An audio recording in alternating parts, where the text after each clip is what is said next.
Hello, how's it going again? I'm back with my David Bowie countdown. This is my number 23 and it's the second of my soundtracks, and that will be The Buddha of Suburbia. That's the vinyl ad there, and that's the CD. That's the cassette. Now, Buddha of Suburbia, a soundtrack album, of course, from 1993. That was inspired by the four-part series by the same name, of course, that was on BBC. The soundtrack itself is very good. Now, I've included this because I feel, well, primarily all of the music on this album is by David Bowie, but because it was a television series, they did classify it as a soundtrack. And David Bowie himself actually said in the early 90s, I remember in an interview, he actually said that this was his favourite album, his best work he thought he'd ever done up until that period, of course. But the album itself has some very, very strong songs on it. Yes, he was approached, I think, during when he was doing his kind of, when he was promoting his Black Tie White album, the writer of Buddha Suburbia approached him and asked him would he do the music for this TV series. And actually, first of all, he asked him could he use some of his music. They wanted to use the music apparently from Hunky Dory. And Bowie said, I think Bowie toyed around with it in his mind a little and said, in the end he said, yeah. But then he came back to them and he said, listen, how about I write little pieces for it? So he did intend to write kind of small pieces of saxophone work, synthesizers, guitar pieces, so forth, for the actual TV series itself.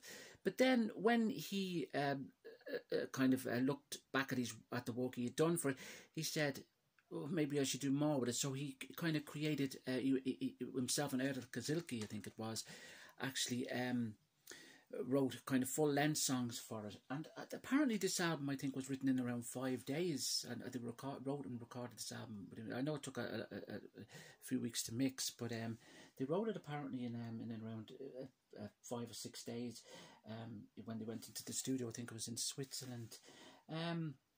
I really like this album. I like this album a lot, to be honest with you.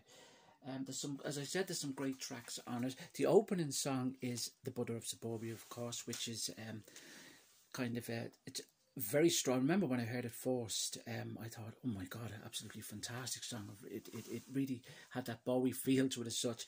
It has even the kind of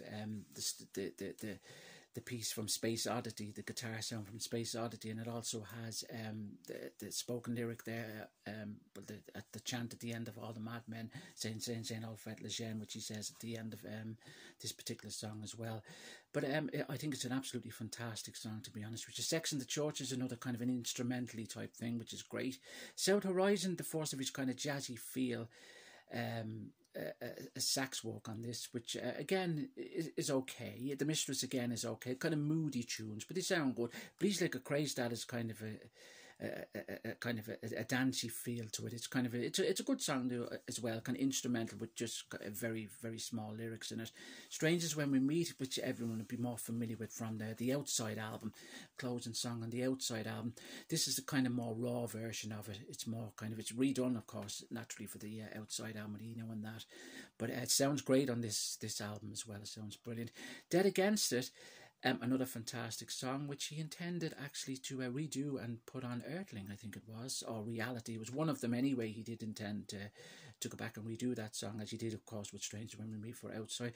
On title number 1, it's absolutely fantastic. Sounds brilliant. Again, it has that kind of a haunting kind of lyric. And in Fish You Care, another instrumental piece, saxophone, probably my least favourite on it, but again, it's okay.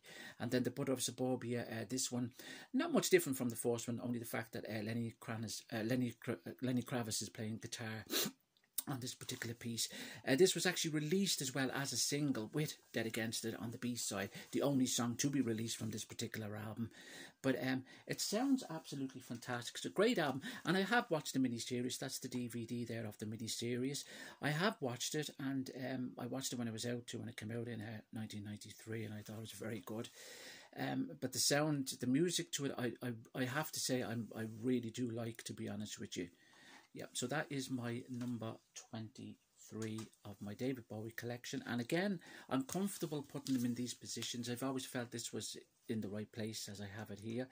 So the Body of Suburbia. This is not actually an official copy. This was released about, oh, I think about 5 or 6 years ago on vinyl, but it's not an official release. It's kind of a semi-official release. This is the official CD that was released, and the official cassette there that was released in '93 as well.